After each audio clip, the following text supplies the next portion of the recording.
Hello, my name is Josh Forward, and welcome to my Philosophy of Teaching and Learning page. I've developed my own philosophy of teaching and learning through my own subjective life experiences. These experiences entail working with youths in a classroom and athletic settings, and also through my readings of influential writers, theorists, and psychologists. Overall, I would align my teaching theories with those of Lev Vygotsky and Jerome Bruner's theories in education. I have also been influenced by some of the works of Alfie Kohn and Albert Bandura. I believe that communal and collaborative learning fosters students' highest levels of thinking, and therefore I wish to create a classroom which fosters groupthink, collaborative learning, intellectual discussions, and project-based learning. I would like to begin by discussing the importance of the learning environment on students. According to Vygotsky and Bruner, learning is supported through our environments. That is, learning is enhanced in social settings and through the support of others, some of whom are more learned than ourselves. In contrast, when the learner is facing intellectual challenges alone, they may feel a sense of competition and alienation from their peers, and thus become disenchanted from learning and educational institutions in general. Knowledge accumulation is best obtained through mutual learning. This belief is a reflection of Vygotsky's socio-cultural theory of learning, which emphasizes the importance of supportive mentors as they enable the learner to successfully achieve complex thinking skills, deeper understandings, and independent competence.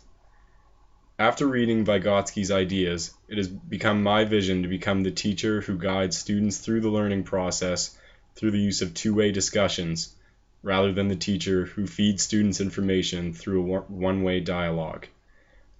Likewise, I believe it is the teacher's responsibility to know their students on an individual level.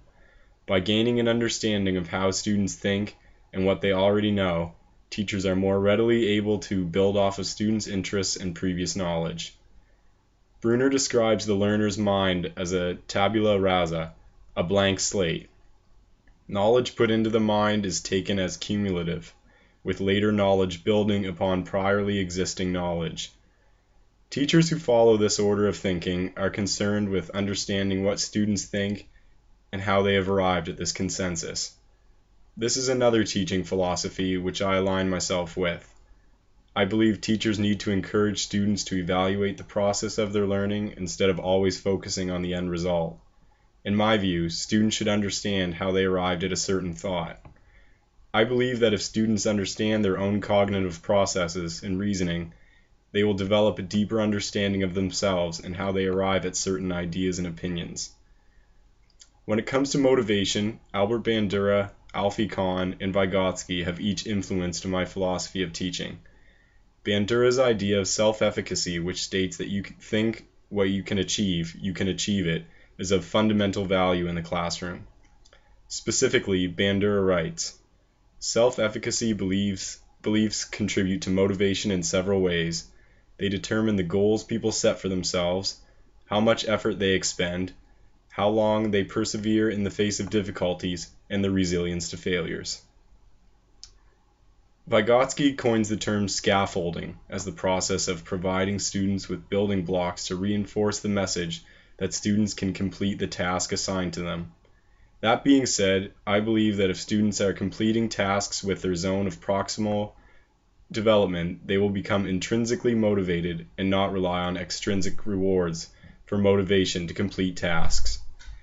Kohn explains the dangers of using reward and punishments with students. Students should never reach the mentality in which they will only work to receive an extrinsic reward. Extrinsic rewards create students who do not learn for the right reasons. Students will not learn to achieve a greater understanding of themselves and the world they live in. Rather, they will learn what needs to be completed to get what they want. Likewise, extrinsic rewards undermine the meaningful message of the importance of a high-quality education because students see that the tasks teachers are asking them to complete are so boring that they require some tangible reward for students to even want to consider it. To recap, I believe students learn best socially, that is, through a two-way dialogue, communal work groups, project-based learning, and support from an encouraging mentor. I believe in building students' self-efficacy early in the semester to create an I can do this approach to the coursework they will complete. Also, I believe that intrinsic motivators substantially outweigh the extrinsic motivators. I believe in reinforcing these views by having students reflect on what they have learned and how they arrived at these ideas or opinions. If you have any questions or require any further elaboration on my teaching philosophies, please feel free to contact me through the website's contact form on the homepage. Thank you.